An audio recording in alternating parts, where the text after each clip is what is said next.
Oke teman-teman, kali ini kita berada di pertirtaan Kendedes Watu Gede teman-teman. Jadi tepat kita berada di pinggir jalan raya Pas. Dan ini lokasinya berada di Kecamatan Singosari. Nah nanti kita akan coba masuk ke dalam teman-teman. Coba Cakra Panorama.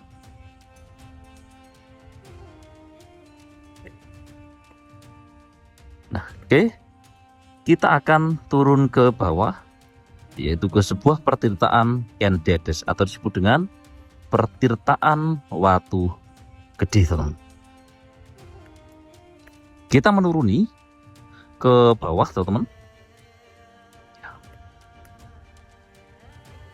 Jadi lokasinya ini sangat ciamik, dekat dengan pemukiman warga ya, Sobat Cakra Panorama, dan nanti kita akan lihat ke sana.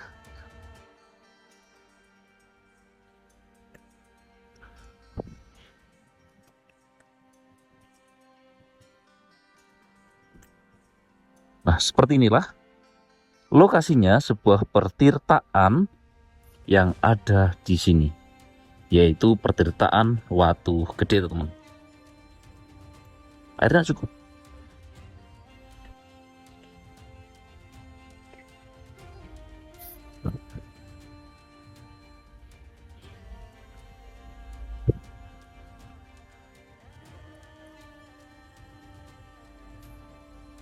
Dan hanya ada satu Tuh. nama nggak itu bukan ya, itu Abca itu Ya.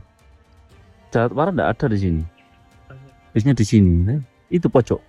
hanya itu ya, Itu. suaranya.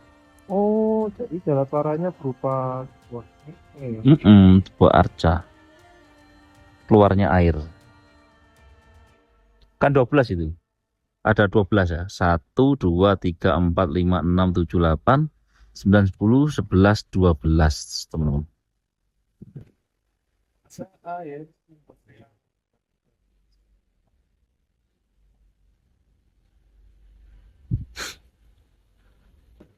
Nah ini airnya cukup ini ya, cukup banyak, full ya teman-teman. Nah seperti ini.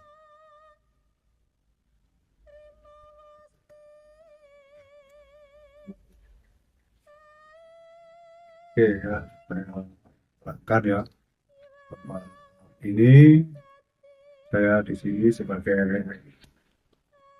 juru pelihara di pertirtaan Watu Gede Singosari ya. Nama saya Pak Agus ya, Pak Susianto. Saya menerangkan tempat ini tentang situs pertirtaan Watu Gede. Ya. Pertama jelas dari nama ya. Nama pertirtaan Watu Gede itu dulu diambil dari nama desa, karena pada waktu ditemukan dulu itu di desa Watu Gede, maka pertirtaan ini disebut pertirtaan Watu Gede. Pada waktu itu penggalian oleh Dinas Kolonial Hindia Belanda pada waktu itu tahun 1931 ya. Sehingga tempat ini diberi nama pertirtaan Watu Gede. Nah, di situ kalau untuk sejarahnya itu banyak dari narasumber sejarah atau kitab yang ada, di mana situs ini diterangkan dari kitab Negara Kertagama atau ada yang berjudul Catatan Regen Angkop ya. Itu kitabnya itu ada di Desa Sawah-Pedak, Buleleng, Bali. Itu diterangkan bahwa tempat ini dulu namanya adalah Taman Bubuji. Ya.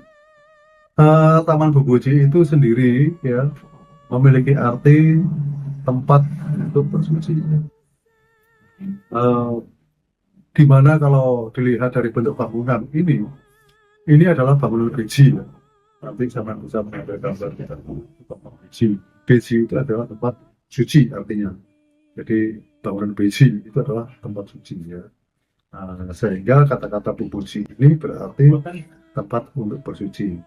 Nah, di situ sehingga diterangkan di dalam kitab Negara Kertagama atau Catatan Regen Angkop pada waktu itu di sini itu dulu tempat bersuci para putri-putri raja.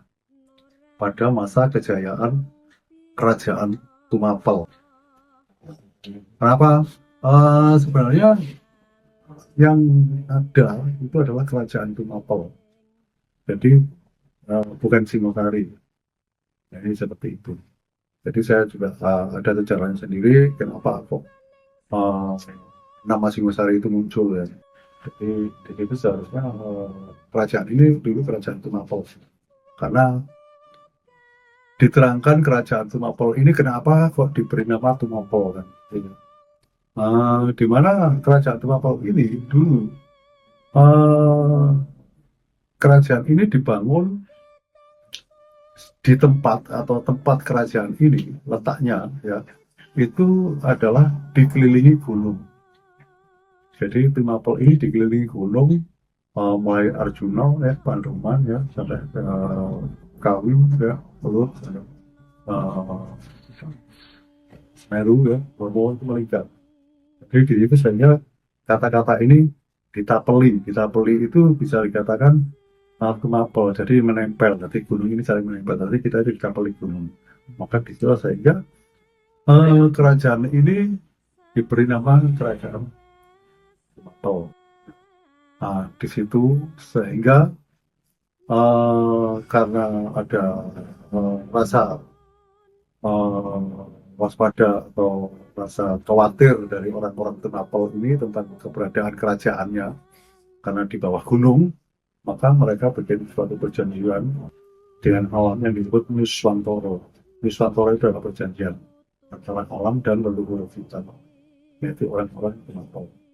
Mana perjanjian ini adalah antara alam dan manusia atau orang-orang Tumapel ini saling memahami dan saling mengerti, sehingga mereka itu bisa dikatakan itu kita meningkatkan rasa syukur kita kepada alam yang ada di sini. Dengan cara apa? Dengan cara itu ya melakukan sembahyang. Sembahyang itu adalah kata-kata sembah itu persembahan ya. Yang ini hidup karena kita yakin bahwa alam ini hidup, yang menghidupi diri kita. Nah, disitulah rasa syukur kita itu harus ada persembahan yang diberikan kepada alam ini. Jadi itulah supaya apa? Supaya alam ini akan selalu memberikan berkah. Maka disitulah kerajaan Tumapel pada waktu itu terkenal dengan kesuburannya, ya, kekayaannya. Sebenarnya Tumapel ini atau Malang ini kaya raya mengenai sumber daya alamnya. Ya. Nah, tergantung kita bisa mengolah apa enggak. Ya. Di situ. Nah, disitulah kembali kepada tempat ini ya, di mana dulu diterangkan bahwa pada waktu itu adat atau tradisi dari leluhur kita orang Jawa itu di mana seorang putri semua itu harus disucikan. Nah, sucikan itu adalah dalam arti mereka disucikan itu dalam arti mereka itu dipersiapkan. Jadi sebelum menikah dulu orang Jawa, orang leluhur Jawa dulu, seorang putri itu sebelum menikah itu mereka dipingit, tidak boleh keluar. Ya, di mana dipersiapkan dengan cara apa? Dengan cara ditata, diberi ajaran doa, mantra, ya, diberi cara untuk menyatu dengan alam, ya, supaya bisa membuka berkah ini. Nah, disitulah sehingga kata-kata suci itu adalah doa. Jadi mereka diajari tentang doa itu dipersiapkan. Kenapa? Karena nanti supaya bisa memberikan keturunan yang benar-benar bisa mengangkat derajat dan mengangkat kerajaan atau negara ini. Gitu. Nah, disitulah sehingga diterangkan pada waktu itu Putri Kendedes ya, anak dari Raja Tumapel ini pada waktu Putri Kendedes ini pada waktu disucikan di sini, sehingga dia bisa menyatu dengan alam, sehingga dia bisa membuka berkah alam ini. Maka di situ pada waktu disucikan siraman Adam, pada waktu itu alam ini bercahaya, jadi air ini bercahaya. Nah, cahaya ini sangat terang sekali sehingga dari kejauhan bisa nampak. Nah, di situ saya diterangkan bahwa pada waktu itu Kenangro ini masih kecil. Pada waktu disuci, kata-kata suci itu masih kecil, belum menikah ya. Jadi masih kecil sama-sama masih ya masih muda lah. Ya.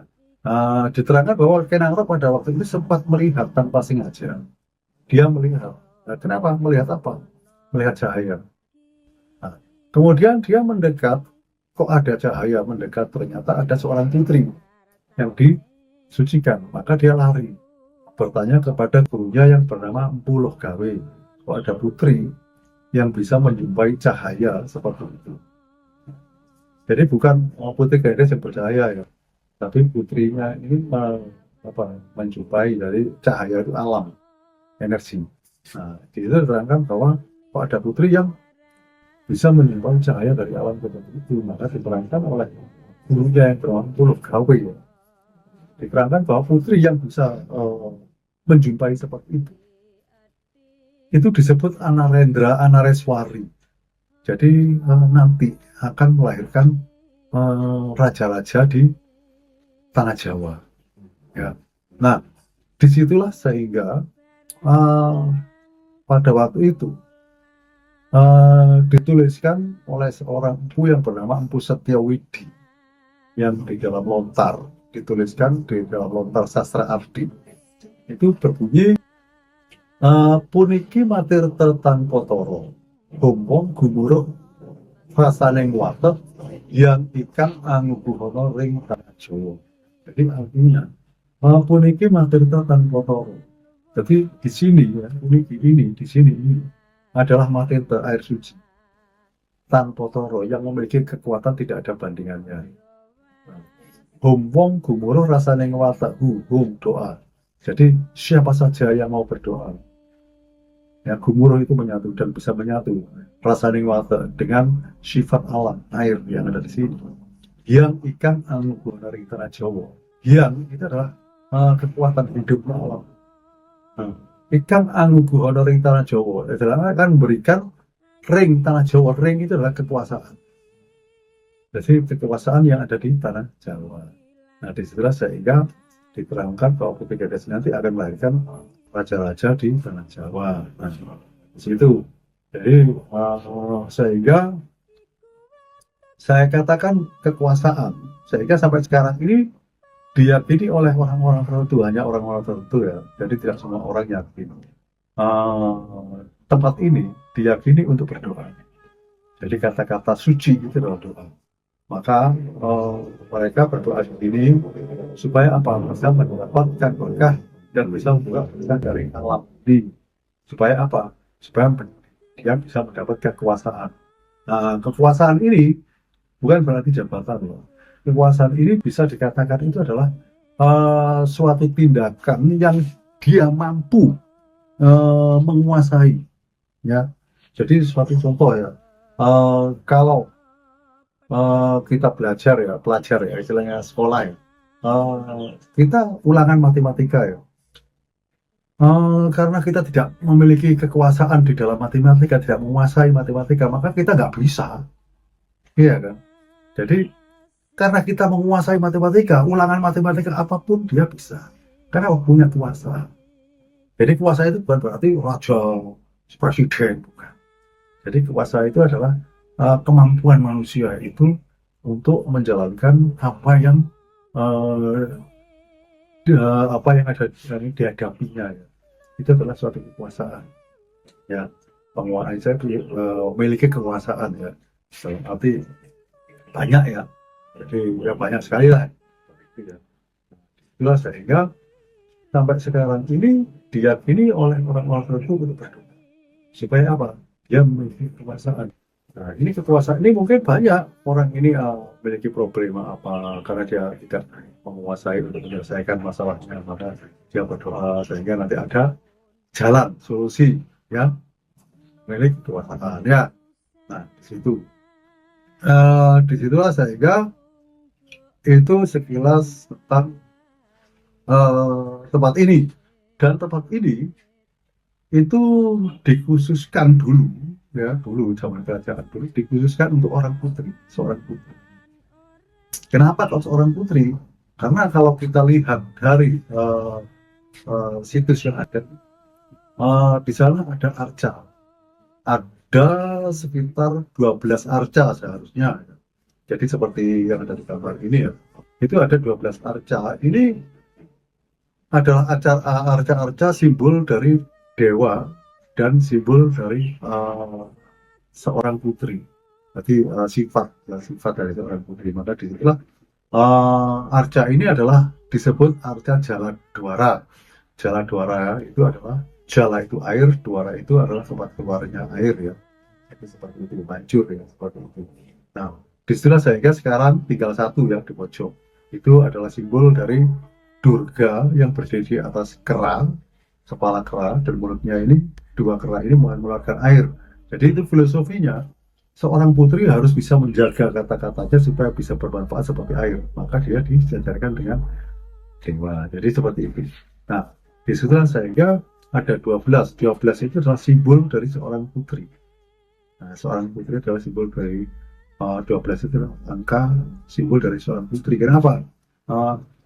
Seorang putri 12 kalau di dalam hitungan dari kitab Islam Al-Quran itu adalah 12 itu adalah angka surga. Jadi kalimat la ilaha illallah kunci surga itu adalah angka 12. Nah, itu adalah kunci surga, itu la ilaha illallah. Surganya itu ada di lubang 12. Ya. Lubang 12 itu ada di mana? Lubang 12 itu ada di seorang putri. Nah, disitulah sehingga seorang putri itu disebut surga. Ya, ya maka mungkin kita tahu ya ini mungkin ada yang bisa mengatakan seorang wanita adalah surganya dunia itu adalah seorang putri ya. Itu tergantung dari kita ya. Di situ sehingga kok 12 itu identik adalah ada di seorang putri ya. Kalau kita hitung itu ada 12 di lubang yang ada di seorang putri. Jadi pada telinga, hidung dan mulut ya. Terus pusar ya, kemana dubur dan gambar cuma seorang laki-laki cuma ya di situ. Nah, itulah saya di sini saya katakan dulu adalah tempat seorang putri, sejak putri. Kenapa? Karena putri itu dikasih sebelum dia menikah nanti juga apa? Nanti supaya menjaga keseimbangan keturunan mereka supaya bisa mengangkat derajat negara dan kerajaan dan wah, nah, di situ ini adalah terus di sana itu kata-kata lari ya, Kenaro diterangkan lari ya, lari bertanya kepada gurunya ya. Di situ lari itu saya katakan bahwa itu adalah Kenaro itu sadar karena itu adalah larangan. Dulu tidak boleh orang laki-laki melihat seorang perempuan. Nah, kalau dia ketahuan dia melanggar adat, ya, dia nanti akan kena hukum adat. Hukum adat itu ada hukuman di depan batu, di mana seorang yang melanggar adat dia dipenggal. Batu itu untuk mengasah pedang dia dipenggal. Nah, di situlah sehingga di sana di bawah pohon ya dekat mata air itu ada satu batu ya, yang tiga itu batu gores, itu adalah tempat mengasah pedang, yang satu Dapot itu hari. Di situ sehingga kita temukan batu gores ini saya yakin dan itu batu cuman tempatnya tidak di sana seharusnya berserakan sehingga saya kumpulkan di sana. Kenapa? Karena sini kalau satu prasasti jangan sampai kita tidak tahu ya. Nah, itu saya amankan dan kita di sana. Nah, di situ mungkin ini adalah pengertian tempat ini atau Patir Terlalu Gede ini. Jadi saya kira pengertiannya seperti itu. Jadi dulu adalah tempat bersuci atau siraman adat ya. Kalau mau tanya sejarah yang lainnya